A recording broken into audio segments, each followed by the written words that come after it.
Higit sa 2,600 na trabaho mula lokal sa iba't ibang ahensya ng pamahalaan, maging abroad ang alok sa isinagawang one-day job fair sa bayan ng Ocampo, Camarines Sur.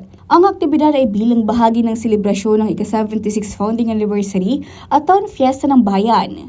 Bahagi ito ng patuloy na adhikain ng provincial government ng Camsur sa pamumuno ni Governor Elray Villafuerte sa pamamagitan ng Camsur Peso na mabigyan ng oportunidad at maibsan ang unemployment rate sa pamamagitan ng paghahatid ng mga trabaho sa Camarinense. Bitbit ang pangarap na makatungtong sa ibang bansa, dumayo pa mula sa bayan ng Magaraw ang 23 anyos na si Melvin Lauron.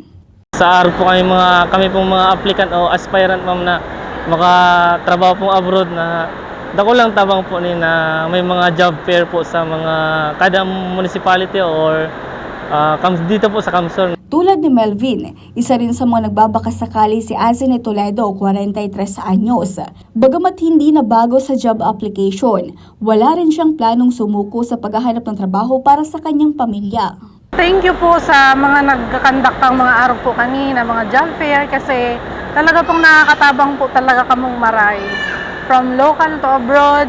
So salamat po sa Indo kasi natatawanan po nindo ng opportunity sa mga tao, sa mga naghahanap ng trabaho na makakuha ng trabaho. So salamat pong marami. At sa di inaakalang pagkakataon, may ilang job seeker ang na-hire on the spot, kabilang na ang job seeker mula sa Libmana na si Jumuel Bien. Masaya po kasi ma'am, as first time job seeker po, hindi ko pa ina-expect na matatanggap kaagad ako dito sa job fair na. Thank you po Gov Elray sa tulong na binigay niyo sa amin.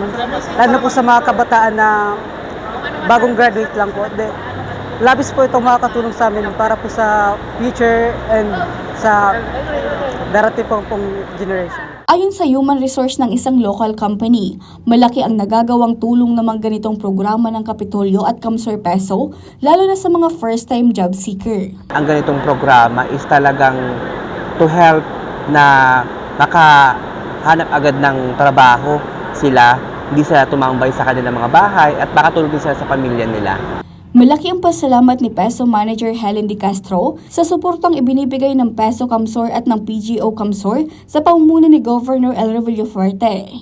Wala po ang pasasalamat ni sa provincial government headed by our Governor Elray Villafuerte. Forever grateful kami sa provincial government kasi pinigyan ako ng suporta. Kasi kung mayo din siguro sinda, masasakitan ako. Ang pinaka-importance po ng mga aron po kayo ng mga programa, kining job fair, is para po matawaan si mga mamamayan na po digdi sa NGO Ocampo ning oportunidad na magkaroon ng trabaho.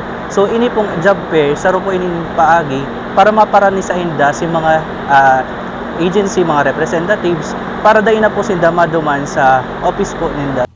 Regine Boy, CSN.